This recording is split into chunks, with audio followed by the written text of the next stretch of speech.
Hi, I'm Marta Waller. I'm here with Dr. Joe Haraszti, world-renowned psychiatrist and, of course, addiction specialist, and that leads us to a very important topic tonight. It's called Four Loco. Big problem, especially up in the state of Washington. And tell us a little bit about this. Yes, on October the 8th, at an off-campus party, someone called the police that a student was passed out in a parking lot. When the police came, they found a young woman who was unresponsive, passed out, as they said, and then inside the house at an off-campus party found 8 other students who were in various stages of inebriation and intoxication and also passed out. 9 of these students were eventually taken to area hospitals, where at first it was thought that this was due to date rape drugs such as GHB or roofies. But what they came to realize is that this was none other than Four Loco, which is a very high concentration alcoholic caffeinated drink that has been around since 2005 and is made by a company in Chicago called Fusion Inc. It was concocted by 3 Ohio State graduate students who came up with the idea. And the reason it's called Four Loco is that besides alcohol, it has 4 other ingredients, including caffeine, taurine, guarana, and wormwood oil. Now, guarana is also, it's the equivalent of caffeine. It works exactly the same as caffeine. It's made from a bark of a tree in Brazil. Taurine is an inhibitory substance that actually calms a person down. Caffeine, of course, we know, but this is the equivalent of like a Red Bull plus a strong cup of espresso combined with a 12%, 23.5 ounce can of alcohol. The alcoholic equivalent alone is equal to 4 cans of strong beer, 5 to 6% beer. So basically there's between 3 and 4 ounces of alcohol contained in this drink. Now you need to keep in mind that the human body can only metabolize 1 ounce or 30 grams of alcohol per hour. So someone who is alcohol naive and drinks a sugary drink which tastes just like Hawaiian Punch, also because of the high caffeine content, they don't feel inebriated. They basically are walking drunks. They are buzzing on a high, and they have no idea that they're inebriated. Their motor condition, on the other hand, is totally off, and they are much more likely to get into car accidents because they feel like they can drive, but in fact they can't, and they get into more accidents and much more accident prone than anyone else. Well, you know, I have heard a number of things on the radio, a lot of different stories, and people discussing the pros and cons of this. Well, should this be banned? Is there really a problem with mixing alcohol and caffeine?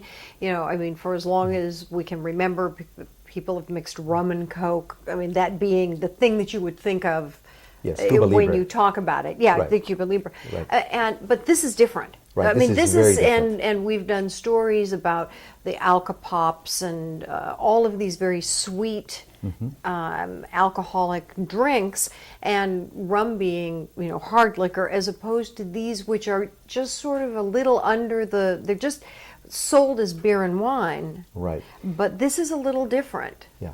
And unfortunately, you know, most of these kids who drink this are underage. They're between 17 and 19, as were these 9 girls that were hospitalized.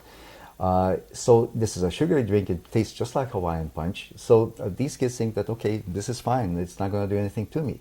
And there's even a dare among college students that they should drink 4 of these. Now, 4 of these can actually be a lethal amount, because 4 of these would contain about 9 to 12 ounces of alcohol.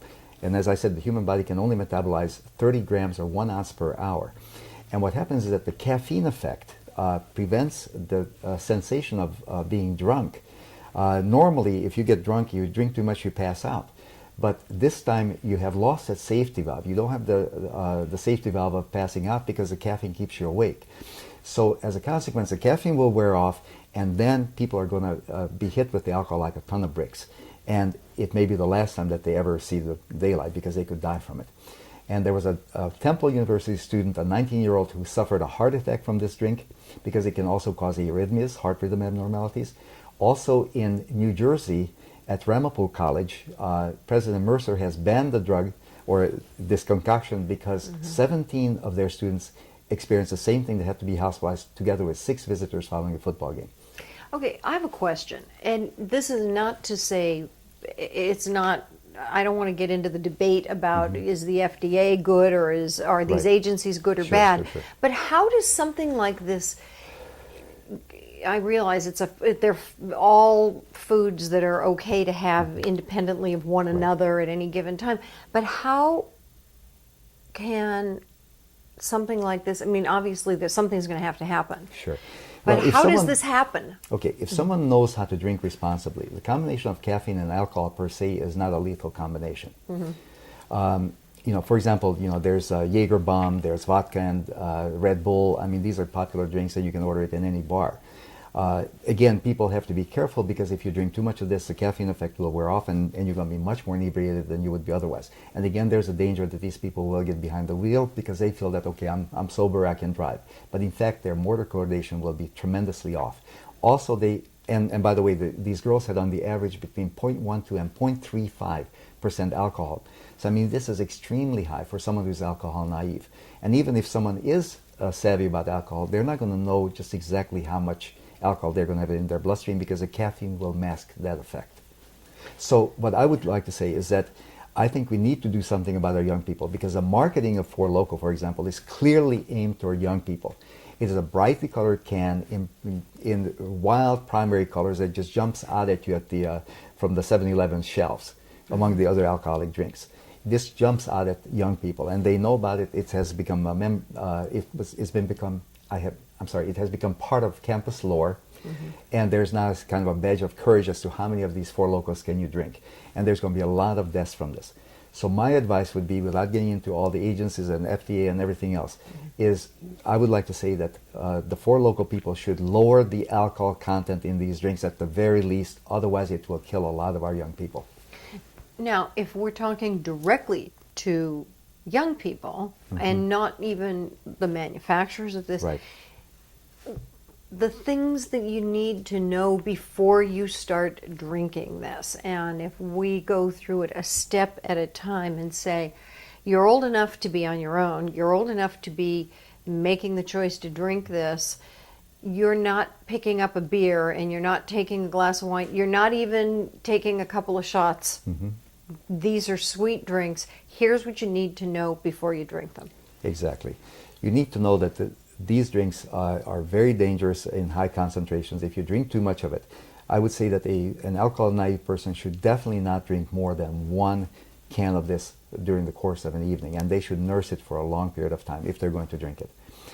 More than that is going to be a lot, because this is the equivalent of 3 to 4 cans of beer. If you're not used to drinking beer, that's a lot. You will become intoxicated. Your blood alcohol level, I guarantee, will be higher than 0.08, which is the legal limit in most states.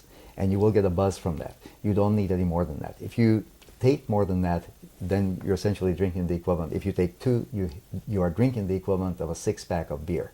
That's a lot of beer. So you need to know that, and you need to know that the alcohol effect will prevent you from feeling the effect of the alcohol. However, it will wear off, and as I said, it will hit you like a ton of bricks. And you may pass out at that point, or you may have an accident, you may kill someone because you don't know what you're doing.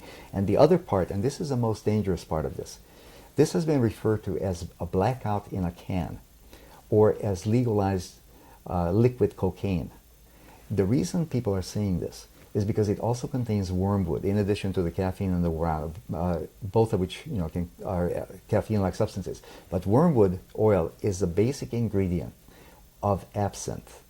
Now, absinthe was banned in the U.S. in 1912 and was only recently legalized partially in 2007, whereby the FDA says that American manufacturers can put 10 milligrams per liter per 1,000 cc's of alcohol. So that's a lot lower concentration in Europe, which is 35 milligrams per 1,000 cc's.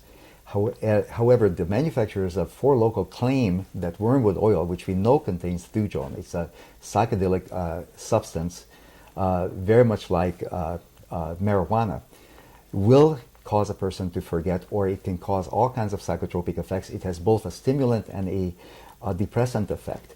And this is part of the reason why the 19th century writers and painters were so enamored with it, including Van Gogh and Gauguin and many of these others, Victor Hugo, Dumas, and so on. They were enamored because they liked the effect of absinthe. In fact, in France, it became kind of a social ritual of drinking between 5 and 6 p.m. and using a spoon, etc., etc. I mean, it was the equivalent of our head chops. Now, wormwood oil contains thujone, which is the same ingredient. So I can't believe that the FDA knowingly would allow that and not pay attention to the fact that this is the main ingredient and the main source of thujone.